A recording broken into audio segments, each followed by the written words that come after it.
శ్రీగురుభ్యో నమః. నమో దేవ్యై మహాదేవ్యై శివాయై సతతం నమః. నమః ప్రకృత్యై భద్రాయై నియతాః ప్రణతాస్మతాం. అర్చనకాలే రూపగత, సంస్తుతికాలే శబ్దగత, చింతనకాలే ప్రాణగత, తత్వవిచారే సర్వగత. అర్చించే సమయంలో నిరాకార స్వరూపుడు ఒక రూపంతో కనిపిస్తున్నారు. స్తోత్రం చేసే సమయంలో అమ్మవారు ప్రతి అక్షరంలో ప్రతి శబ్దంలో కనిపిస్తున్నారు. చింతనకాలే ఆ మంత్రాన్ని జపించే సమయంలో అమ్మవారు ప్రాణశక్తిలో ఉన్నారు. ప్రాణశక్తి బాగా ఉంటే నెగటివ్ జపం చేయడం. తత్వ విచారే అసలు అమ్మవారి తత్వం ఏంటి తెలుసుకుంటే సర్వత్రా అంబా తిష్టతి. యా దేవి సర్వభూతేషు ఆత్మరూపేణ సంస్థిత. అందరిలోనూ ఆత్మరూపంలో ఉన్నారు. అది అమ్మవారి తత్వం. సర్వత్రా అని చోట్ల కనిపిస్తున్నారు. తత్వ విచారే సర్వగత. జ్ఞానానందమయం దేవం నిర్మలస్ఫటికాకృతిం ఆధారం సర్వ విద్యానాం హయగ్రీవముపాస్మహే. వ్యాసం వసిష్ఠనప్తారం శక్తి పౌత్రమకల్మషం పరాశరాత్మజం వందే శుకతాతం తపోనిధిం. ఓం ఐం హ్రీం శ్రీం శ్రీమాత్రే నమః. ఓం ఐం హ్రీం శ్రీం శ్రీమాత్రే నమః. ఓం ఐం హ్రీం శ్రీం శ్రీమాత్రే నమః. ఓం ఐం హ్రీం శ్రీం శ్రీమాత్రే నమః. ఓం ఐం హ్రీం శ్రీం శ్రీమాత్రే నమః. ఓం ఐం హ్రీం శ్రీం శ్రీమాత్రే నమః. ఓం ఐం హ్రీం శ్రీం శ్రీమాత్రే నమః. ఓం ఐం హ్రీం శ్రీం శ్రీమాత్రే నమః. ఓం ఐం హ్రీం శ్రీం శ్రీమాత్రే నమః. ఓం ఐం హ్రీం శ్రీం శ్రీమాత్రే నమః. ఓం ఐం హ్రీం శ్రీం శ్రీమాత్రే నమః. ఇప్పటి వరకు మనం వరుసగా ఢాకిన్యంబ, రాకిన్యంబ, లాకిన్యంబ, కాకిన్యంబ, సాకిన్యంబ, హాకిన్యంబ, యాకిన్యంబ సప్త శక్తి స్వరూపాలను మనం తెలుసుకున్నాం. అంటే లలితాంబ స్వరూపాలే కాకిన్యంబ, లలితాంబ స్వరూపాలే డాకిన్యంబ, రాకిన్యంబ, లాకిన్యంబ, కాకిన్యంబ, సాకిన్యంబ, హాకిన్యంబ, యాకిన్యంబ. వరుసగా ఈ అక్షరాలు వస్తాయి. డా, రా, లా, క, స, హ, యా. ఈ 7 యోగినులు. ఈ డకారం, రకారం, లకారం, కకారం, సకారం, హకారం, యకారం వీటికి ఆకిని. ఆకిని శక్తి స్వరూపిణి. అకిని అంటే దోషాలు తొలగించేవారు. అకిని అకిని అకిని అక అంటే దోషం. అకిని అంటే దోషాలు తొలగించే అమ్మవారు. అకం నాశయతి అకిని. అప్పుడు డా అకిని, డాకిని, రా అకిని, లా అకిని, కా అకిని, సా అకిని, హా అకిని, యా అకిని. అలాంటి అద్భుతమైన శక్తి స్వరూపాలు ఎలా వస్తున్నారంటే వరుసగా మనం ఇప్పుడు చక్రాల దగ్గర నుంచి మొదలుపెడదాం. మొదటిది ఏంటండి? మూలాధార చక్రం. మూలాధార చక్రంలో అమ్మవారు అద్భుతంగా ఏ రూపంలో ఉన్నారు? సాకిన్యంబ రూపంలో ఉన్నారు.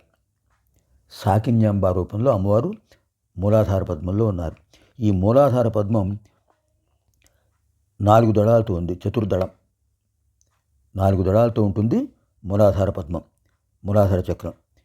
ఇక్కడ ఉండేటువంటి ఈ మూలాధార పద్మంలో ఉండేటువంటి సాకిన్యంబ అమ్మవారికి పంచవక్త్రాం 5 ముఖాలు ఉన్నాయి.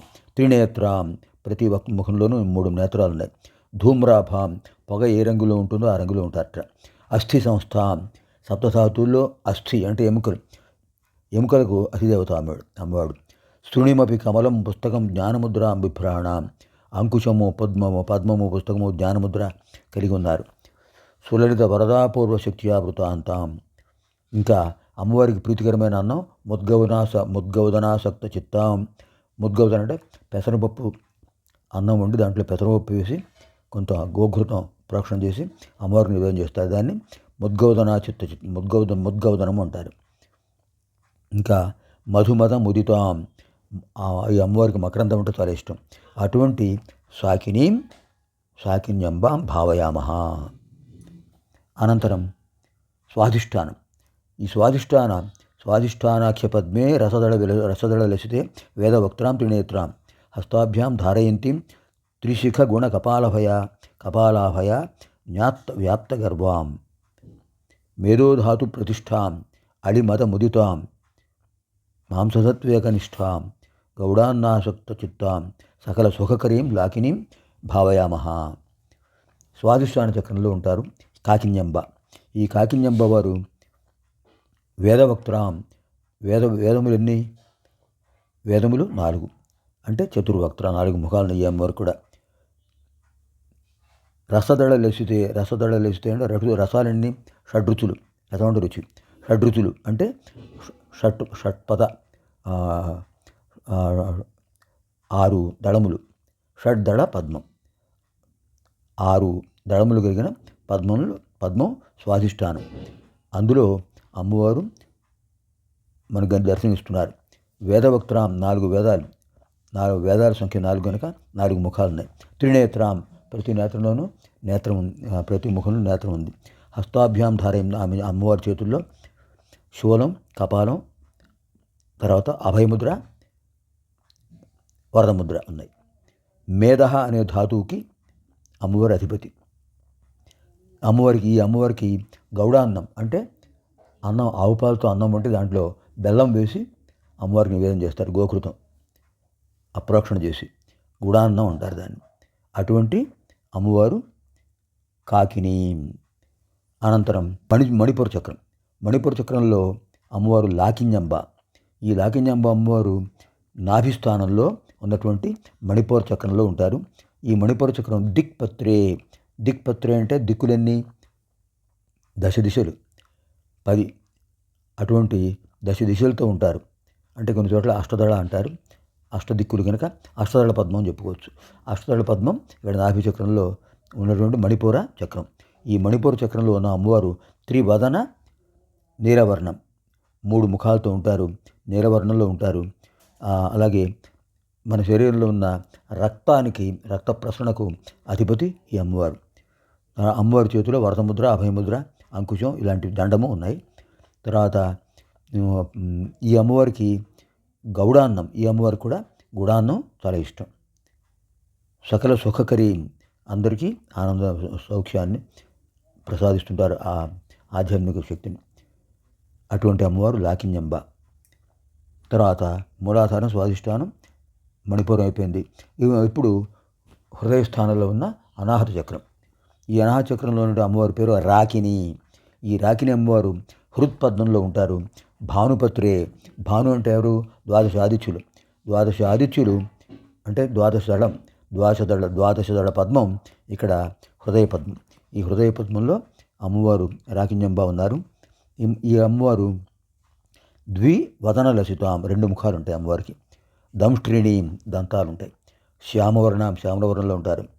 ఈ అమ్మవారు చేతిలో అక్షమాల, శూలం, కపాలం, డమరుకం ధరించారు. అలాగే త్రినేత్ర, ప్రతి ముఖంలోనూ 3 నేత్రాలు ఉన్నాయి. ఇక్కడ ఈ అమ్మవారు ప్రత్యేకంగా మేధః అనేటటువంటి ధాతువుకి అధిపతి. అలాంటి అమ్మవారు.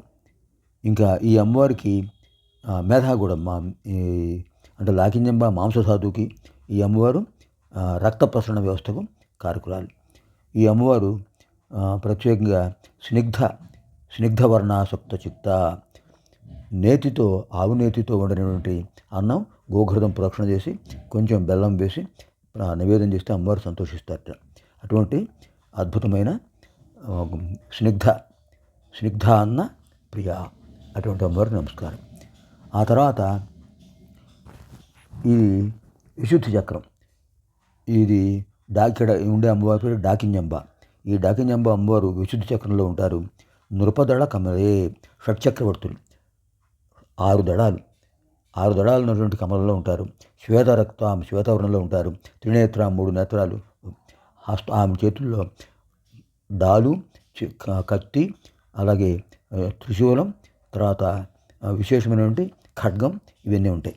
అలాగే అమ్మవారికి ఏకవదన, ఒకే ముఖం ఉంటుంది. పాయసాన్నైక సక్తాం, ఈ అమ్మవారికి పాయసాన్నం అంటే ఇష్టం. అంటే ఆవు పాలతో అన్నం వండి గోఘృతం ప్రోక్షణ చేసి కొంచెం బెల్లం దాంట్లో కలిపి చేస్తే దాన్ని పాయసాన్నం అంటారు. ఆ పాయసాన్నం అంటే ఈ అమ్మవారికి చాలా ఇష్టం. ఈ అమ్మవారి పేరు డాకిన్యంబ. ఇప్పుడు వరుసగా మనకు 5 అయ్యారు. ఇప్పుడు ఇంకా హాకిని అమ్మవారు. ఈ హాకిని అమ్మవారు భ్రూమధ్యే ఆజ్ఞాచక్రే స్థిత, కనుబొమ్మల మధ్య బొట్టు పెట్టుకున్న చోట ఆజ్ఞాచక్రం ఉంది. ఈ ఆజ్ఞాచక్రంలో 32,000 నాడీ కేంద్రాలు ఉంటాయట. అంటే జ్ఞానేంద్రియ నాడులన్నీ కూడా ఇక్కడ ఉంటాయి. జ్ఞానేంద్రియ నాడీ సముదాయం. భ్రూమధ్యే బిందు పద్మే, ఇక్కడ అద్భుతమైనటువంటి బిందు పద్మం అంటే ఏకైక ద్విదళం 2 దళాలు ఉంటాయి. 2 దళాలు కలిగినటువంటి ఒక అద్భుతమైన పద్మంలో ఇక్కడ అమ్మవారు హాకిన్యంబ అమ్మవారు ఉంటారు. ఈ అమ్మవారు శుక్లవర్ణ తెల్లటి వర్ణంలో భాషిస్తూ ఉంటారు. ఈమె చేతుల్లో జ్ఞానముద్ర ఉంటుంది. ఒక చేతి జ్ఞానముద్ర, ఒక చేతిలో డమరుకం, ఒక చేతిలో అక్షమాల, ఇంకో చేతిలో కపాలం. ఈ విధంగా ఇక్కడ ఇది 6వ చక్రం. ఈ 6వ చక్రంలో అమ్మవారు అద్భుతంగా ప్రకాశిస్తుంటారు. త్రినయన లసితాం, ప్రతి ముఖంలోనూ 2 ముఖాల్లోనూ 3 నేత్రాలు ఉన్నాయి. ఇంకా హరిద్రానైక సప్తాం, ఈ అమ్మవారికి హరిద్రాన్నం అంటే ఇష్టం. హరిద్ర అంటే పసుపు. అన్నం బాగా వండి పసుపు కలిపేసి దాంట్లో గోఘృతం ప్రోక్షణ చేసి దానికి కొంచెం ఉప్పు కారం చల్లిన ఉప్పు మాత్రం కొంచెం వేస్తారు. అది హరిద్రాన్నం, పులిహోర అంటాం. ఆ హరిద్రాన్నం అంటే అమ్మవారికి ఇష్టం. ఈ అమ్మవారి పేరు హాకిన్యంబ భావయామహ. అనంతరం సప్తమ శక్తి స్వరూపం యాకిన్యంబ. ఈ యాకిన్యంబ ఎక్కడ ఉంటారు? ఇంతకుముందు చెప్పుకున్నాం కదా, సహస్రార చక్రంలో ఉంటారు యాకిన్యంబ. ఈ సహస్రార చక్రం 10 దళకే ఉండటానికి 10 రేఖలే ఉంటాయి, కానీ అవి సహస్ర దళాల్లాగా భాషిస్తుంటాయి. ఇక్కడ ఈ ప్రత్యేకంగా రేతస్సు అంటే శుక్రచూర్ణితాలకు అధిపతిగా, సప్తధాతువుల్లో చివరి ధాతువులకు అమ్మవారు అధిపతిగా ఉంటారు. సమస్త ఆయుధ కళితకర అనేక ఆయుధాలు ఉంటాయి అమ్మవారికి. సర్వతో వక్ర పద్మ, అన్ని చోట్ల ఆమె ముఖాలు ప్రకాశిస్తుంటాయి. అన్ని వైపులా చూస్తుంటారు, అన్ని చోట్ల ముఖాలు ఉంటాయి. అలాగే ఆదిక్షాంత వర్ణశక్తి ప్రకట పరివృత, అకారం నుంచి క్షకారం వరకు ఉన్నటువంటి శక్తి స్వరూపాన్ని అమ్మవారిలో లీనమై ఉంటాయి. సర్వవర్ణాం భవాని, అన్ని వర్ణాలు అమ్మవారిలో ఉంటాయి. ఇంకా అమ్మవారికి నివేదనలు అన్ని అన్నాలు కూడా. దధ్యోదనం, హరిద్రాన్నం, గుడౌదనం, ముద్గౌదనం అన్నీ అమ్మవారికి నివేదన చేస్తుంటారు. అలాంటి అమ్మవారికి నమస్కారము.